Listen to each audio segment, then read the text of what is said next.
During our first initial community meetings, you meet community leaders. You see people that have their pants or dresses that are wet up to the knees. The actual sewer actually flows into their homes. Sewage continues to spill into the Vaal River.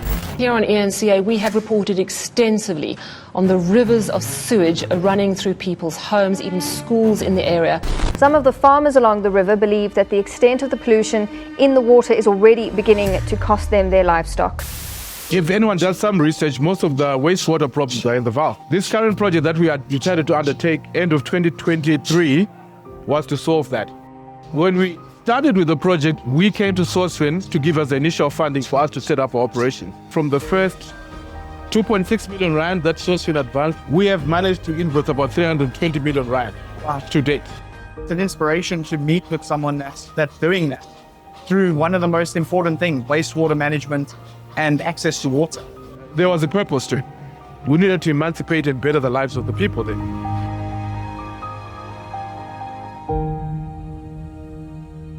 We operate mainly in the water and wastewater space. The company was formed in 2016 as a general contractor. And as the company grew from strength to strength, we then identified a niche in the market. Water and wastewater was where we wanted to operate. So we did a couple of dams around the Limpopo area, 2017, 2018. We added more resources and expanded our operations nationwide. I think the biggest phase of our growth came when we partnered up with Rand Water to build a pump station and a 2-kilometer pipeline in the Vaal. And I'm sure if anyone does some research, most of the wastewater problems are in the Vaal. There is always sewer problems there, people's lives are affected. So this current project that we decided to undertake in end of 2023 was to solve that. It involved us putting a 2.5-kilometer pipeline under the R350mn to join 2 pump stations and solve all the leakages of sewer water that were going to the Vaal River, and then build a pump station that would reticulate all that wastewater and build a wash water that would cleanse all that water and put it back into circulation. So it was a very important project to us. It's a project that was of, I would say, national importance, because there is no other area within South Africa that had that much sewer problems. So I'm happy to say that we've managed to successfully progress the project to about 90% completion against a time budget of about 82%, ahead of budget, ahead of schedule. And we have to thank Sourcefin for that. Because when we started with the project, we came to Sourcefin to give us the initial funding for us to set up our operation. I think that's the journey that we've traveled with Sourcefin. So it means a lot to me to be here. So, Mafri, the impact that you're doing, you've obviously won a purchase order from Rand Water. Correct. It was a tender, actually. A tender? Yeah. And you bid on that tender, you won that tender? Yes. Tell me how the work you're doing is impacting the lives of communities in Johannesburg, in Gauteng. Most of the communities that we serve are in the Vaal Basin.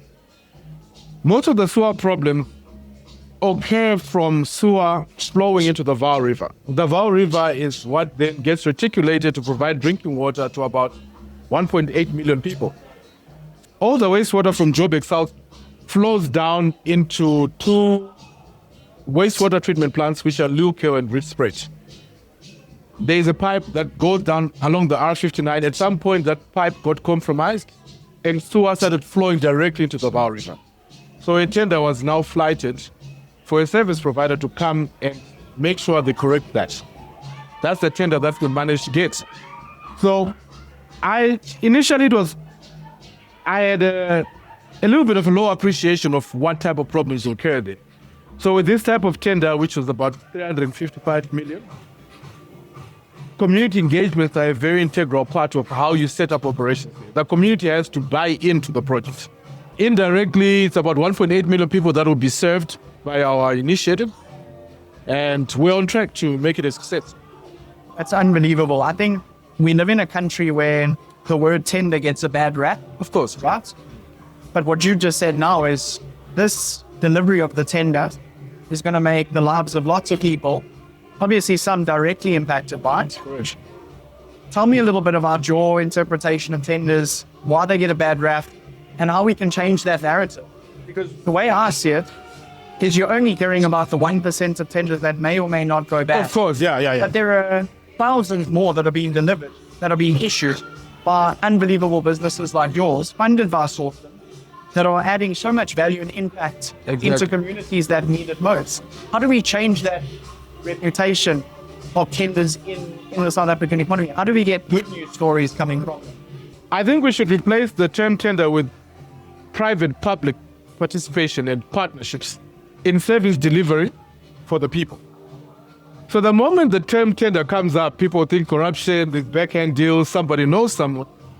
But I think what can help, and I can understand where the trauma of tendering comes from, because in our current project where we're actually going, there were 3 people that were awarded that project and they failed. Okay. Right? Because of lack of expertise, because of lack of resources, because of lack of competence, actually. So it then spells out that the adjudication process that awarded those people that same contract wasn't done to scratch. So it might point out to the fact that there might be some underhand dealings or anything of the sort. But I think the onus is now on the administrators of public money to make sure that they select the right person for the right job with a proven track record, with a purpose and a vision that subscribes to what they want to be the end product of that. At the end of the day, all these tenders help to serve people. They help to alleviate the suffering of people. So there needs to be a synergy between the vision that the company that gets awarded and the purpose for which that tender is supposed to serve. There has to be a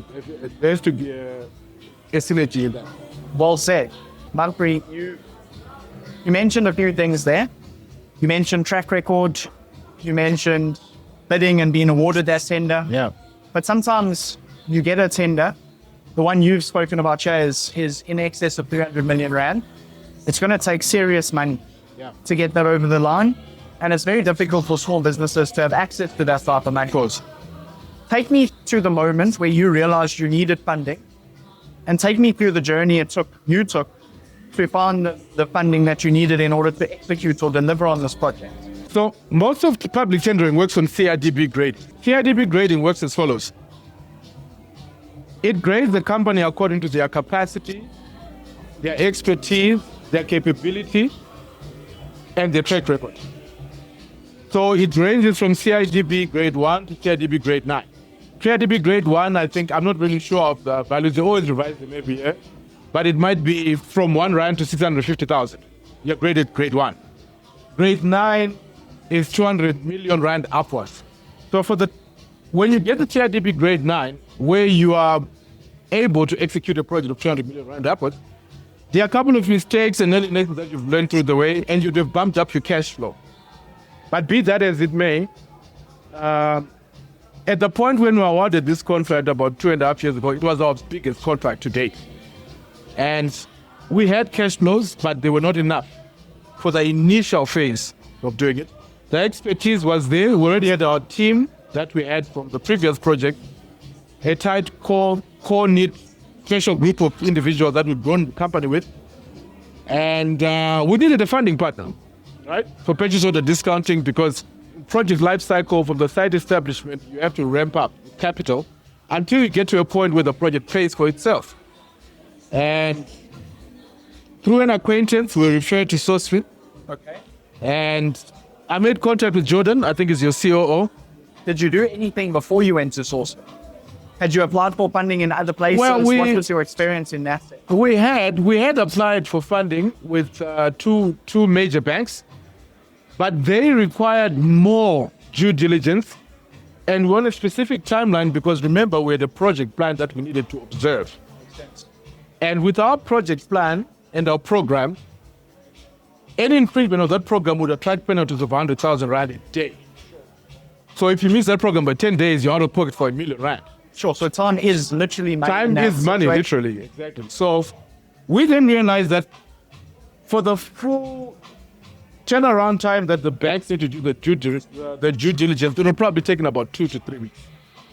Because they did explain how the process works. They need to send someone on site, someone to go and interview the client, do checks and verifications. Would have probably been 2 million rand down. Sure. And that's the same 2 million rand we needed for us to kickstart and ramp up the project. So that's what led us to looking at alternative service providers, project funders, and all steps led to Sourcefin. And we spoke to the Sourcefin guys. They understood the vision, and what I appreciated was the fact that they understood what we're doing the project for. It wasn't purely as a company that wants to go do a project and make profit and make Sourcefin money, and then everybody goes their separate ways. We explained the vision, they bought into the vision. They liked the fact that it was just more about profit.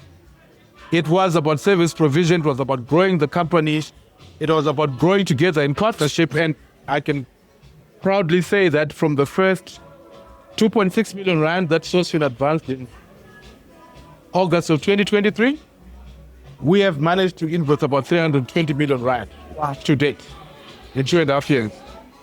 Subsequently, I was speaking to your CEO, just now. Off the back of the success of that project, Rand Water then awarded us a reservoir worth about 868 million rand to be built on the top of Signal Hill in Germiston. And I'm sure you probably stay in the north, right? I actually stay in the east, so I'm closer to Germiston, yes. Closer to Germiston. So there have been water notices. Joburg Water is struggling. There's no water supply. Every week or so, the residential community groups post WhatsApp messages to say restricted water. That reservoir is supposed to augment the supply from Germiston all the way up to Lanseria. In a nutshell, it's a 200 megaliter reservoir. It's like building a dam in concrete. So it was off the back of the success of our project that they awarded that. And Sourcefin will be our partners in executing that project in its entirety. Success breeds success is exactly what happened. You successfully delivered. Yeah. You met the timeline, you met the quality requirements. Yes. A big reason for that, not the only reason, but a big reason for that was having a funding partner that got you there. Of course. But now that you've successfully delivered and you've added value to the community, you've been recognized by Rand Water and you're there to solve a pressing problem. Exactly. We know the local government elections are next year. Yeah. I think one of the big campaigns that the different political parties are leaning into is fixing the water crisis. Correct.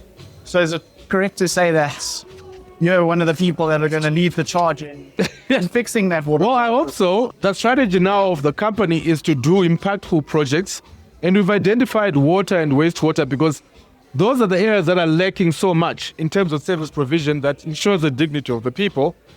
And I think that passion and value system translated into the quality of our work, that then led Rand Water to then say, okay, you know what, help the water problems of Johannesburg.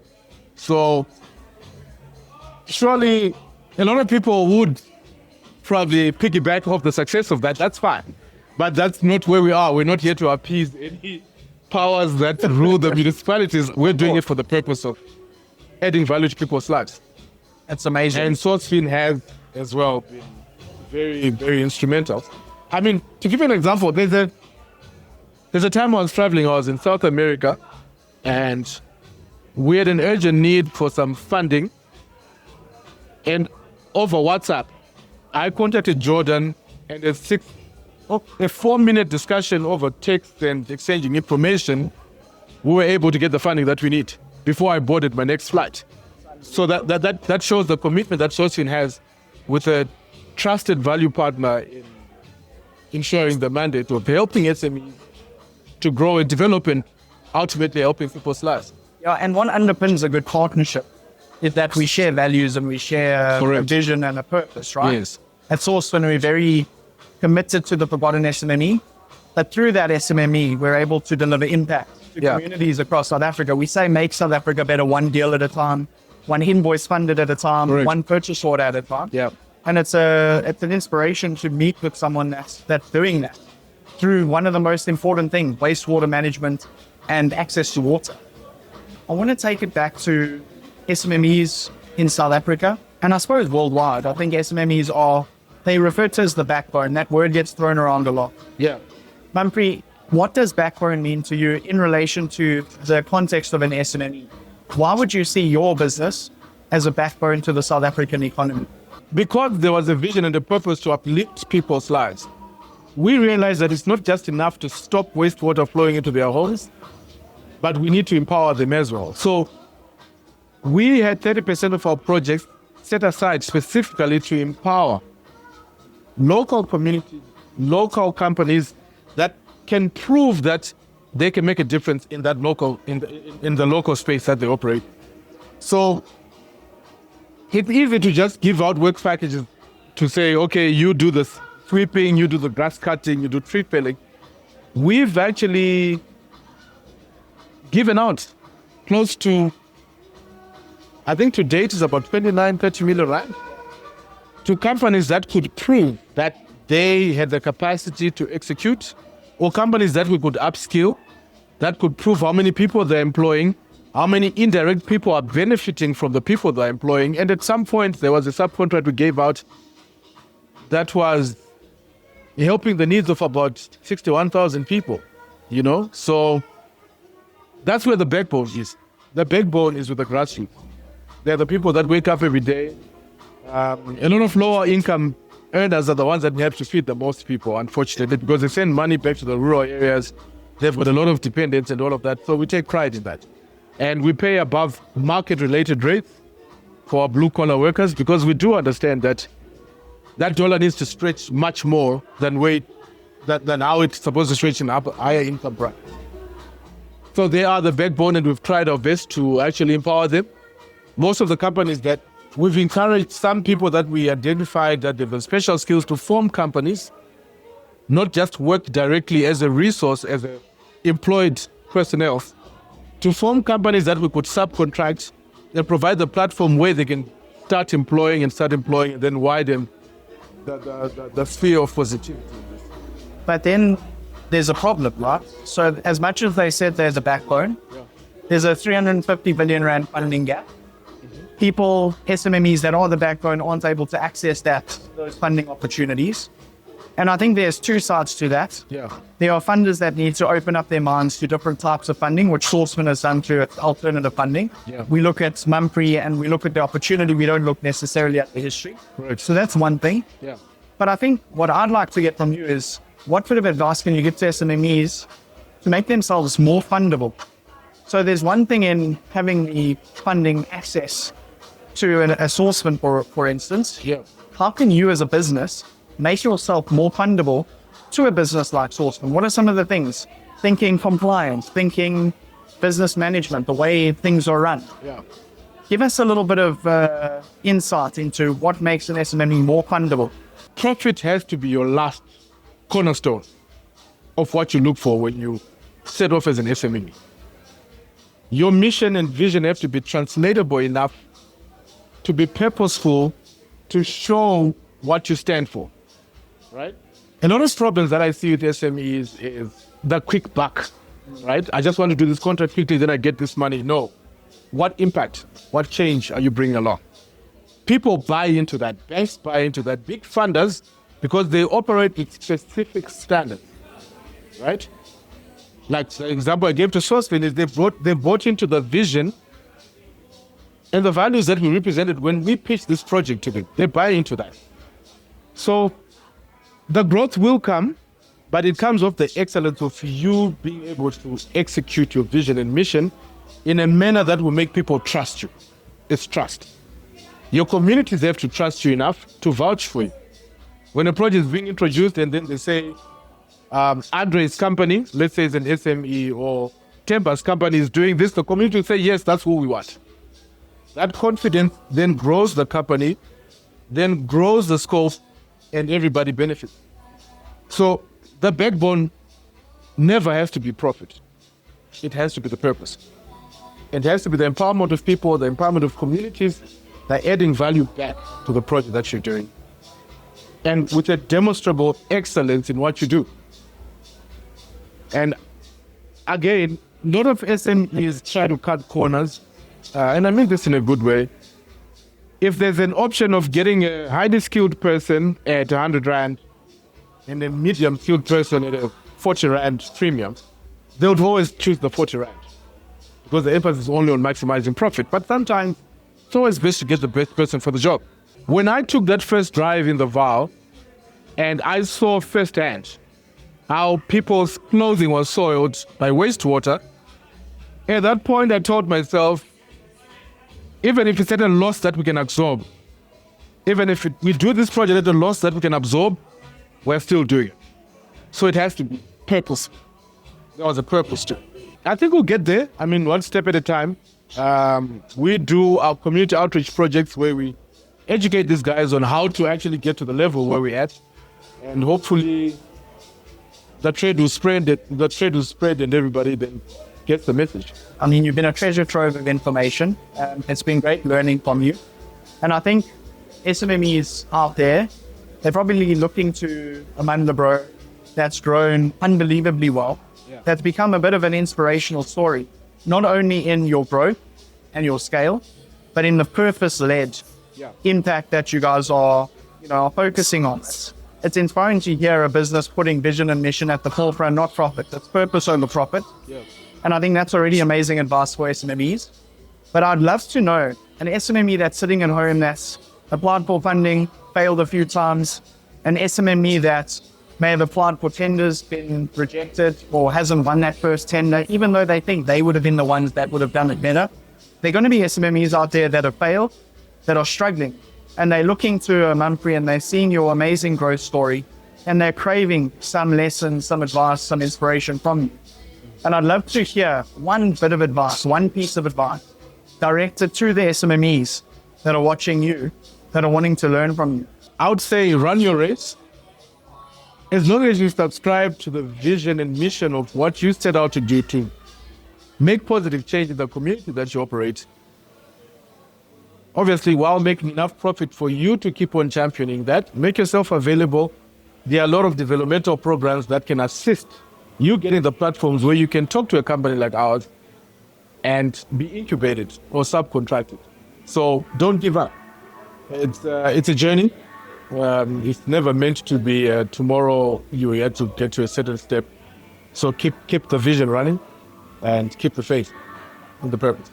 There isn't a straight path to success. No, not at all. It's got twists and turns, and it's about believing in yourself. Exactly. And understanding what resources are available to you and knowing how to access those resources and make them work. And there's a lot of information out there, but I think, mostly when people get turned down, probably in a tender or two or an initiative that they want to initiate, despondency then sets in and they don't think there's anything out there. So that's what I'm saying. Make yourself available, do some research.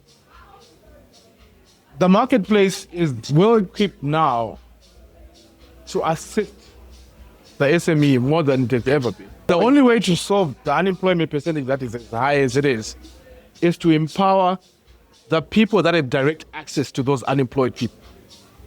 So this is a problem that can be solved on an aggregate scale.